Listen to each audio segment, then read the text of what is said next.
Lots of businesses struggle to stand out and get noticed in the marketplace, and this is because one, the market is saturated, but more importantly, number two, is that they haven't figured out how to properly position their brands. So today I'm going to be talking about brand positioning and how you can stand out to differentiate yourself in the marketplace and increase your business's profitability. My name is Elliot Adumbila. I'm the founder of Revel Studios and the Revel Academy. Revel Studios is a brand strategy and creative design consultancy, and the Revel Academy is a learning center to help entrepreneurs and creatives build better businesses.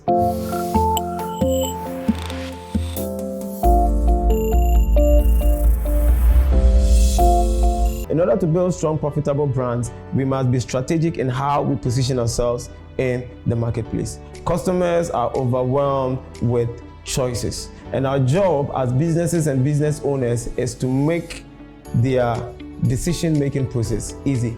We are supposed to make it easy for them to choose our brand over other brands. So what is brand positioning? Positioning is the process by which we identify and boldly differentiate ourselves in the minds of our customers. Our goal when we endeavor to position ourselves is to reduce or outrightly eliminate the competition.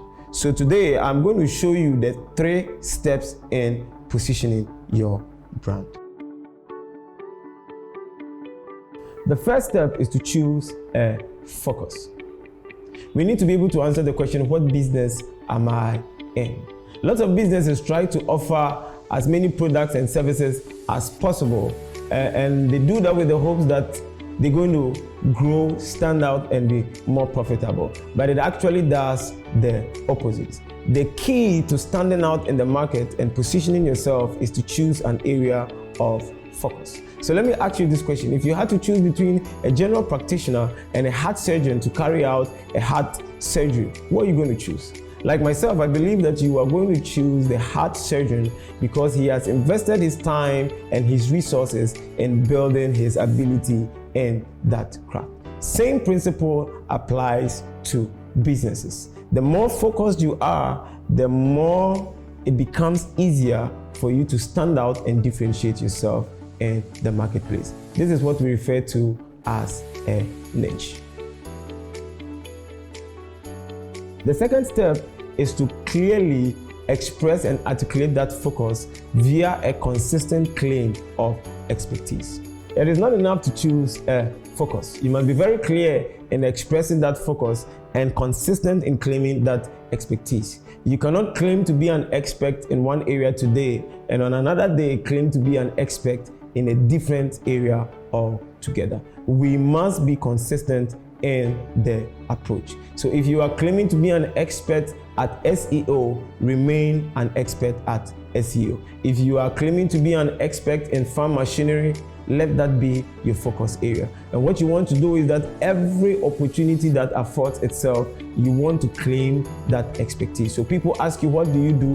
Claim that expertise. You're doing a presentation, be sure to claim that expertise and clearly express it. It is the key to pushing the agenda behind your choice of focus.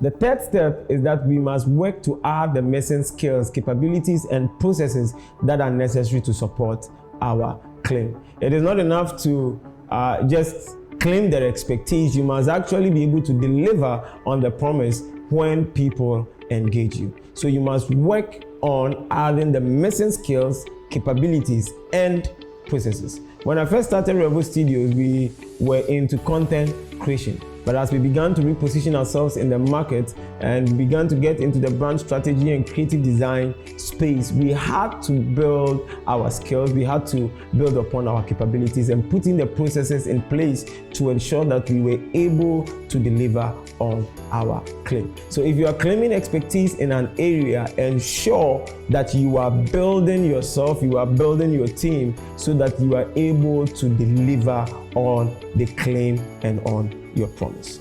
So let's review. The first step is to choose a focus. Second is to clearly articulate that focus via a consistent claim of expertise.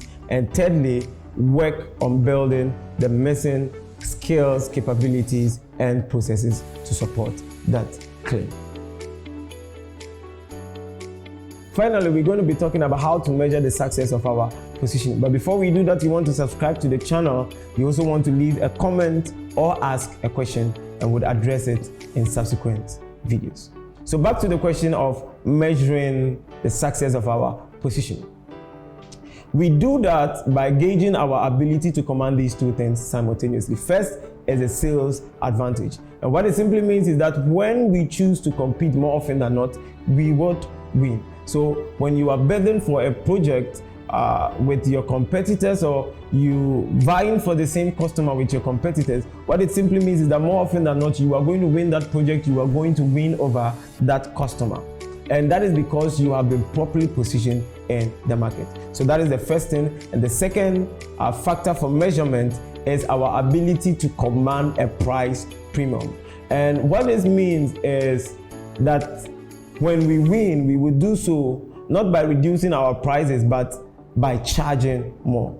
People will be willing to pay a premium for your services. They'll be willing to pay you more if you are able to build an expertise in a given area. Some businesses have to reduce their prices, they have to reduce costs in order to compete and stay relevant in the marketplace. But if you are able to position yourself properly by following the 3 steps, then people will be willing to pay your price premium for your services.